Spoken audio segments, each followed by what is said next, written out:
তারা আমার কোনো প্রশাসন আমাকে আইনি সহযোগিতা করতে পারে না, তাদেরকেও হয়রানি করে। ডিআইজি, আইজি, এসপি, তারপর জজ, ম্যাজিস্ট্রেট তাদেরকে নাকি তারা বদলি করে ফেলে, ডিভিশন করে ফেলে। আর তারা যদি আমাকে আইনি সহযোগিতা করে তাদের বলে আমরা ডিভিশন করে ফেলছি, বদলি করে ফেলছি। তার বাইরে নাকি উপরোক্ত কর্মকর্তা। সাংবাদিক ভাইরা, আপনাদের কাছে অনুরোধ করছি, অসীম ভাদর তার এমন কি ক্ষমতা, সে একজন আইসি, সে আমাকে আইনি সহযোগিতা করতে পারবে না, একজন ডিআইজি আইনি সহযোগিতা করতে পারবে না। এই বর্তমানে জজ মহোদয়ের কাছে আমার মামলা, তার কথা বলতেছে তারা এখান থেকে বদলি করে ফেলবো, সেজন্য আমার মামলাটা না রাখে, এরকম করতে।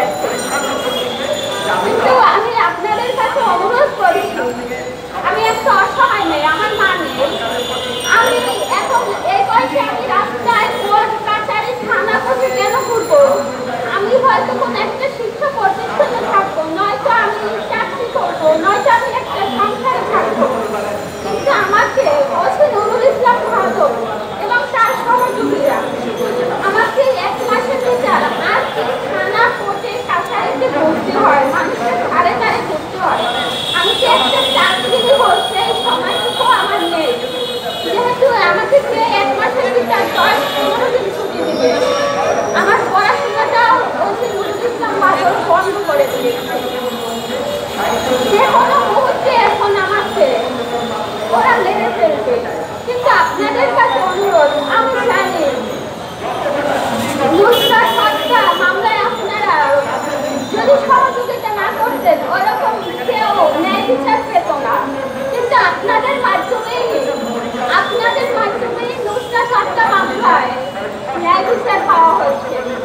নুসরাতের কেউ ভয়ঙ্কর হবে, ওরা এখন আমাকে মেরে ফেলতো যদি ঊর্ধ্বতন প্রশাসনরা আমার সাপোর্ট না করতো, আমাকে আইনি সহযোগিতা না করতো। কিন্তু এখন ঊর্ধ্বতন প্রশাসনকে তাদেরকেও তারা হয়রানি করতে আছে, তাদেরকে মিথ্যা নিউজ করে অনলাইনে ছেড়ে দেয়, হয়রানি করে, করে তাদের।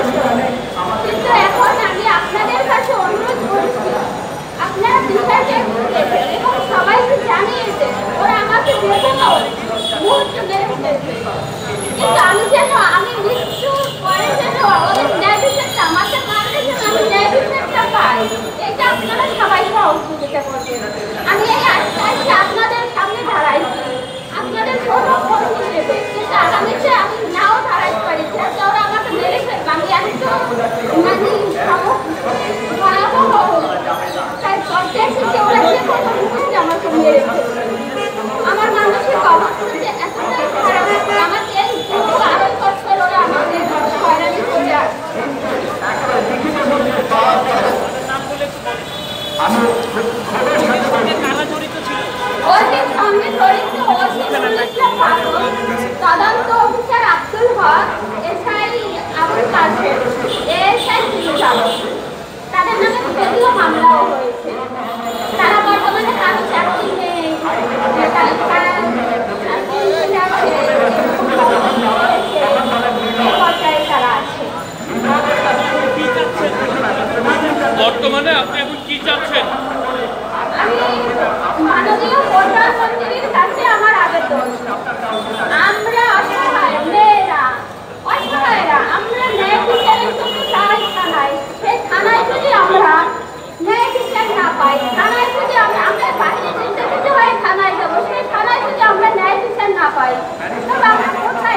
ওসির উদ্দেশ্যে আপনার কোনো বক্তব্য